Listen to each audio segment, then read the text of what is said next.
होतात, दोघं इक्वल लेवलला आहेत. त्यामुळे दोघंही जर रागीट असतील मग कायमच भांडत बसतील, मग दोघांच्या आई वडिलांना कायमच प्रॉब्लेम येईल. म्हणजे अशा पद्धतीने सध्या रनिंग कंडिशनला हा मंगळ किती डिग्रीमध्ये, प्रत्येक ग्रह 0 to 30 डिग्रीमध्ये असतो. कोणताही ग्रह तो किती डिग्रीमध्ये मंगळ आहे त्यावर डिपेंडेंट आहे की ह्या दोघांना एकत्र आणायचं का नाही. याबरोबर मंगळाचं इंटेन्सिटी कमी करण्यासाठी गुरुची दृष्टी पडते, चंद्राची दृष्टी पडते, किंवा चांगल्या राशीमध्ये मंगळ आहे तर तो इफेक्ट निगेटिव्ह करणार नाही.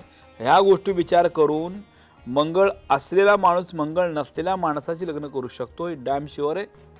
मंगळ असलेला माणूस पण लग्न करू शकतो, पण मंगळाचं पर्सेंटेज एकाचं किती दुसऱ्याचं किती आहे त्याला एक्सपर्ट ओपिनियन पाहिजे. मंगळ लग्न करा, दोघं पण व्हायलेंट असतील दोघांचे प्रॉब्लेम होऊन जाईल. सो एक सस्टेनेबल पाहिजे, एक रागीट असेल तर हे दोघांचं जे आहे पती पत्नींचं एकमेकांना बॅलन्स करून लाईफमध्ये जाणं सगळ्यात महत्त्वाचं आहे.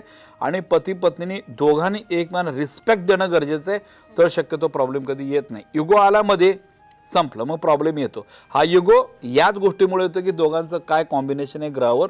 म्हणून फक्त मंगळच नाही, बाकीचे ग्रह, बाकीचे प्रॉस्पेरिटी, स्वभाव वगैरे सगळ्या गोष्टीवर बघणं गरजेचं आहे की जे मी बघतो आणि त्यानंतर लग्न करा म्हणून मी तुम्हाला सांगत असतो.